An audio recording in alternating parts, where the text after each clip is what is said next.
Okay, y'all. So we are back with this deep discussion of male sensitivity with Prep Boys Media. Yes. Woo-woo. Let's jump back in it. Let's jump back in it. Come on, y'all. Let's go. Okay, so fellas, question. How do you all feel about mentoring from young men, being that we've had this deep discussion and it's obvious that there's not enough resources out there for them? Would you all be willing to do that? Um, yeah, I definitely would be open to doing that. You know, I think I already do that in some form or fashion, just from uh, just how just the type of person I am. Like I always have the intent of helping people, so I think that plays a role when I talk to other men, that's like me. I think it's just natural. So, like as far as like officializing it, I definitely would be open to it. Definitely. Yeah, that's I have to do that. You know what I'm saying? That's like one of my callings, so I have to do it. No choice but to. Small Now, or big scale. yeah, because it really starts with, like you were saying before the break, it could be one person. If you change one person's life, that's change, because think of who they can affect down the line. But I know verse earlier we were talking about like just Black men not always feeling comfortable and safe and feeling like they have a place to talk and express themselves. Like, how do you feel about like therapy? Because I know our community usually shuns it. They don't talk about it. Therapy, it's like it's a other people thing. They do it. But how do you feel? Do you think it would be something you would ever do? Do you think that I you think would? Go ahead. no, finish. No, I was gonna say, would you think that this is something that we should talk about more as a community instead of acting like it mental health issues don't exist with Black men and women or of color? Yeah. I just feel like it's just not popularized. It's not therapy. You know what I'm saying? Therapy, the conversation of therapy needs to happen more in our Black community. We do shun it a lot because, I mean, when you don't have access to certain things, you don't really know better. You know what I'm saying? You're not aware of how much it could help you. And sometimes when people say they're going through or doing therapy, people consider them crazy. So, or they have an illness or some sort of sickness or something.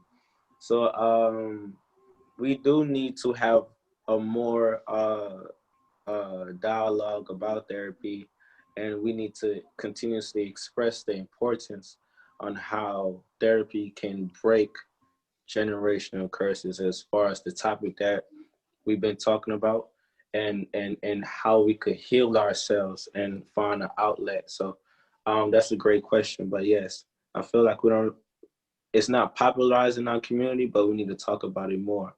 And that is one solution that can actually heal a generation of people as a whole, especially a Black community.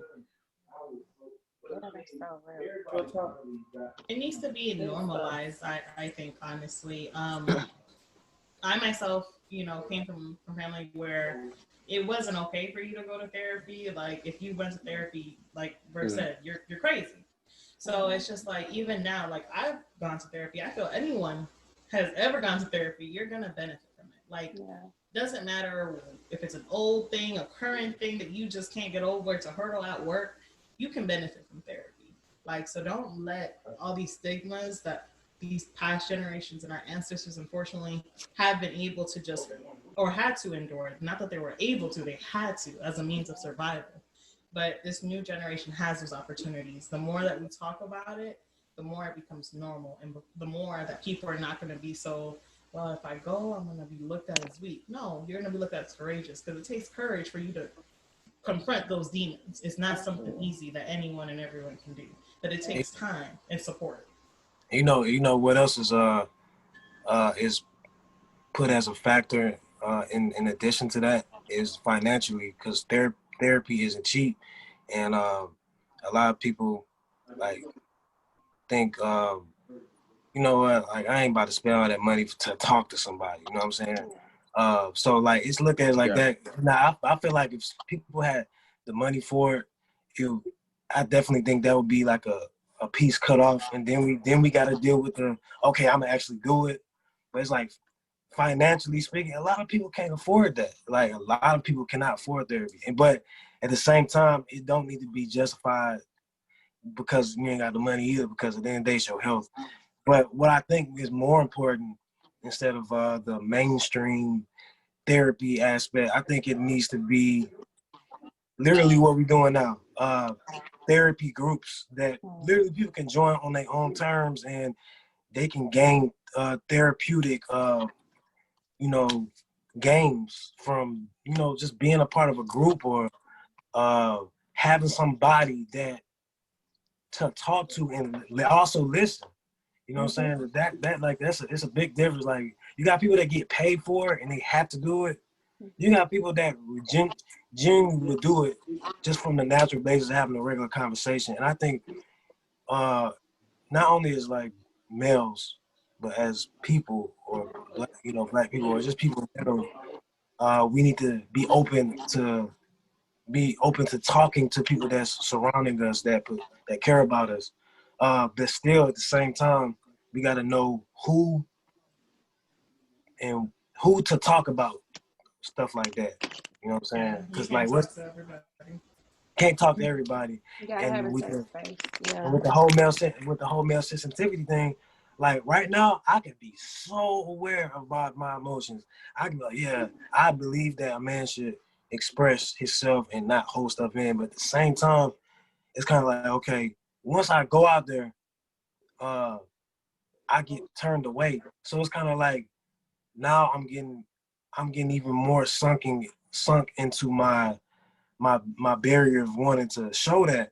But it's like when I go out there and I be this person, the social norm is still present among a variety of people that don't accept that.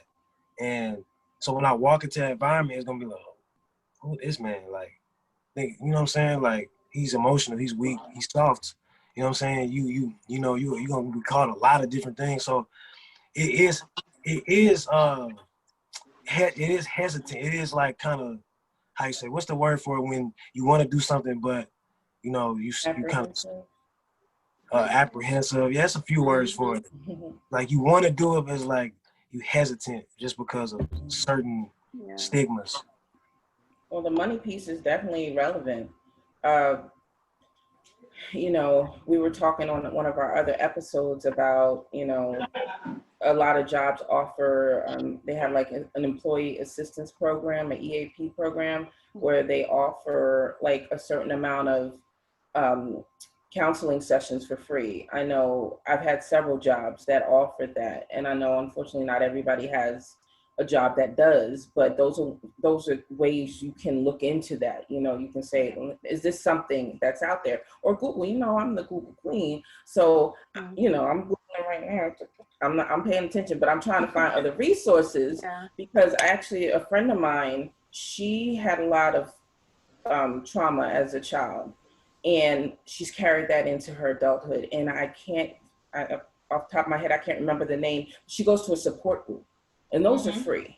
And it's for people who had issues with their parents. So we'll make sure to leave that at the end of the episode, but we're going to try to find some resources for people, because there are some out there that don't cost a thing. But I'm glad that we're, opening up this floor and this giving people this platform to be able to talk about things in a safe space, because that's really important. A safe space for anybody, but especially our Black men, because I feel like, man, like you said earlier, our Black women were praised and all this, but our Black men, I feel like y'all are like endangered species. Yeah.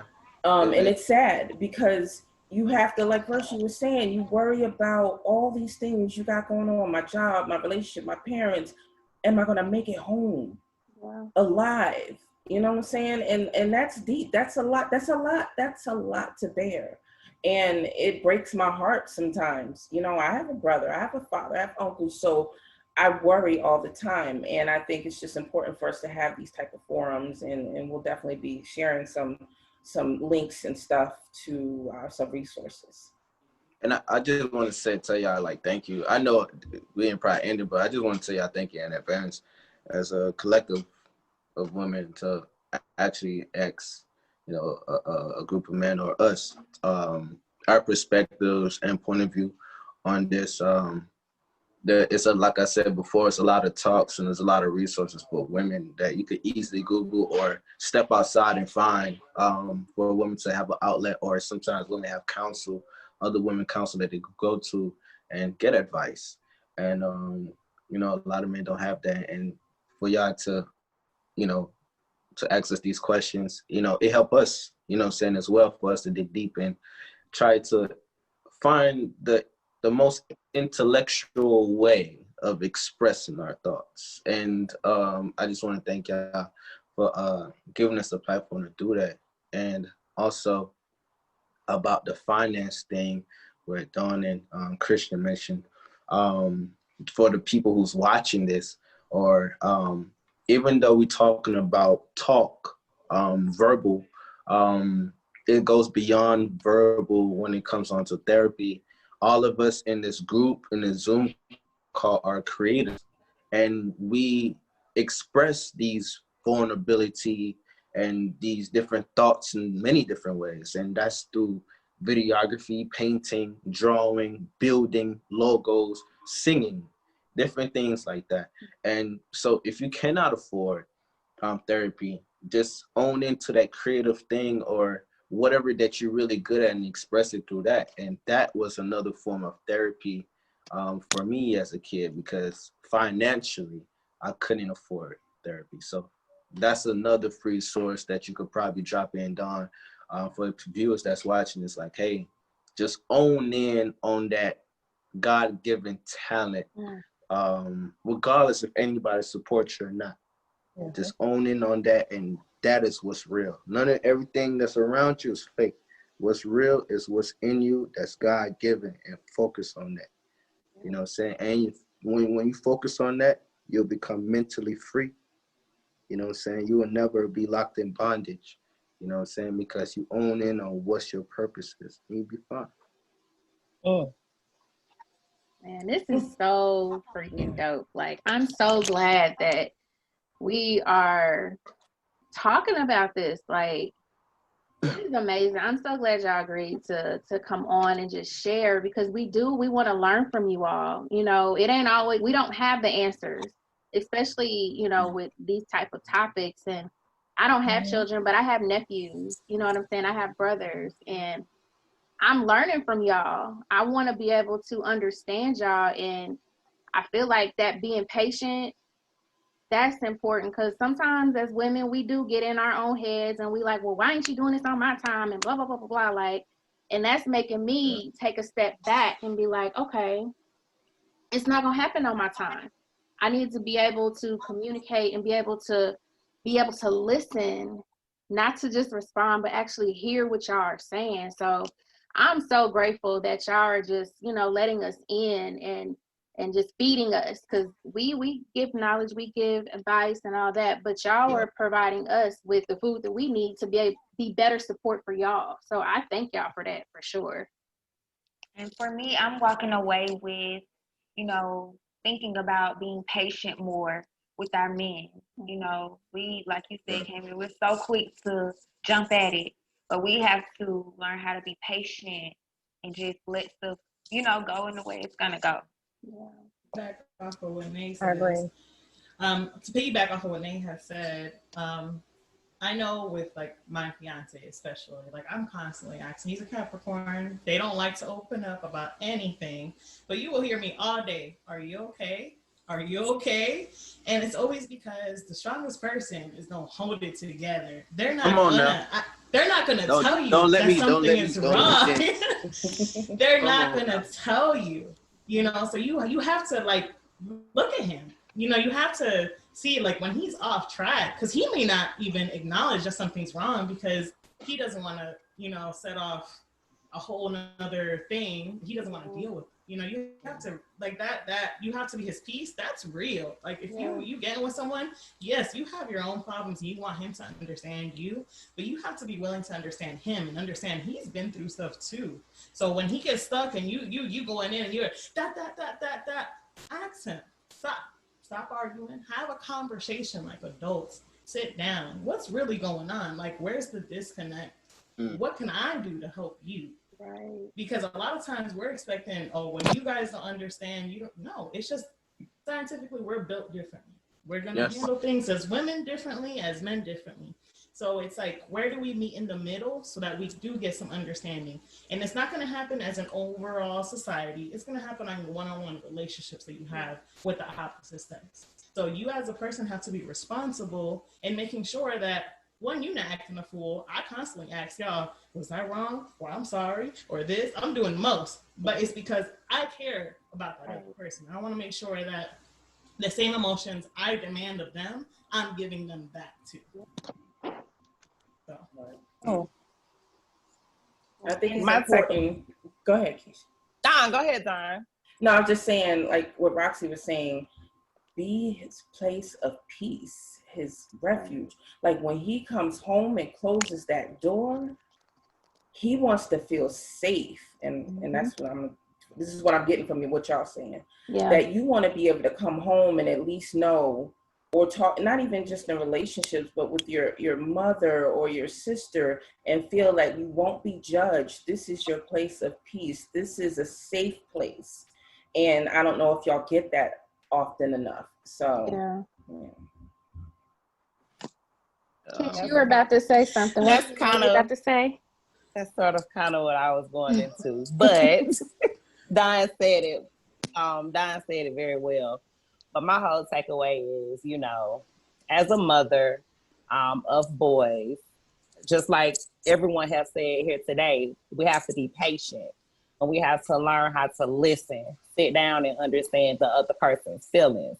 And I'm taking that to apply that to my sons, because I need to learn how to be patient with them, understand their feelings, understand where they're coming from.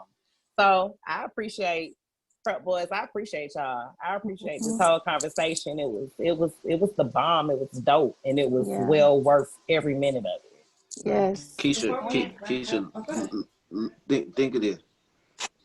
When you talk to your boys, right, and you communicate with them, think about, would you want them to date women like you? And you know what I'm saying? Just think about how you speak to them. Would I want a woman to speak to my son the way that I speak to him? Treat him the way that I would treat. Just really think about that. And it's just like, because imagine you in a room with your son and you see the woman communicating with him in this aggressive tone. And you're just like, you're not going to talk to my son like that. You know what I'm saying? Just really think about, like, am I going back to something I'm used to? Am I projecting that onto you? So because you have sons, you know what I'm saying? Just remember that and just have that in mind. Next time you communicate with them, just like, am I being the best woman, the best representation of a woman? You know what I'm saying, to my son. That's key. that. That's key. I like that. That's key because this ain't just for men, it's for women too. But like men are attracted to the lack of, or if it's not the lack of, it's what's in front of them. So like, but my mom, if my mom has these characteristics that this is all I know. Okay, cool. I'm gonna be attracted to that because that is what I know in the first woman that birthed me. You know what I'm saying? This is what I can familiarize myself when I'm dating a woman. Now, granted, it might be other things that my mom might not show that this other woman might have, but guaranteed, I'm gonna latch on to women because of that. Those characteristics. But on the other side, let's say my mom is not in my life. I'm going to be attracted to women that represent like the lack of presence. You know what I'm saying? In the Yeah, sense mother figure. like a figure. Like when I'm talking to women, I don't know what I'm looking for necessarily, but I know that I like you, but I don't know what I'm looking for. So I might just mess that relationship up just because I don't really know what I'm looking for. I don't know what type of woman I'm looking for because I ain't had an original woman in my life. So I might just be a dog. I hate to say it, but because guess what? I might have, let's just say I got I might be, I'm not trying to go off topic, but like I can have a lack of presence of a mother figure in my life or even a father figure. But I think it's very important to have a relationship with your mom because she teaches you how to calm down. You know what I'm saying? Again, it's already a stigma on Black men anyway. And granted, my father could be in my life, but I need a balance of that. So if I'm not gaining those things that I need from my mom as far as male sensitivity, you know, being sensitive, you know, with my mom, then I won't really know how to operate when I'm put in positions where I need to be sensitive. You know, I will react irrational, and then I will be put in positions where I'm looked at as, like I said, it goes so many routes, but it's a source and an origin for everything. It'd be men that end up being abusive. It'd be men that end up being a lot of different things that are very bad, but it's a reason. It's a reason. It's a source of understanding. How do I calm down and be the man I'm supposed to be for myself and for the women that I'm surrounding myself around? And that's how we can cut out all of these stereotypes of men being the way that they're looked. You know what I'm saying? It does start at home with the parents, and more so, in my opinion, the woman, the mother figure. Because just like a woman needs the dad to bring that balance. You know what I'm saying? You need that balance. But yeah, that's pretty much what I was saying. With that, you guys, I did want to add something before we close off the show. Really, as an adult, because of course everyone's going to go through stuff as a kid. Unfortunately, you can't control it. You know, you're going to have an adult. And unfortunately, we have adults that take advantage of the situation and authorities that they're in. But as an adult, you have to realize you're not a victim like anymore. You're an adult. And this is coming from someone who's been through a lot of traumas. I had to step up and do a lot of inner work on myself before I could, you know, full-heartedly kind of develop into the role that I'm going into, because I knew the things that I had went through had affected me, and they're still affecting me, and I'm still doing that inner work. But before you go falling in love or lusting over someone, please do that inner work. Please, if you know that something's just not right, go seek help, whether it's from a friend, counseling. If whoever is blessed enough to have an employer that offers benefits, take advantage of that HSA, that FSA, because those are tax deductible.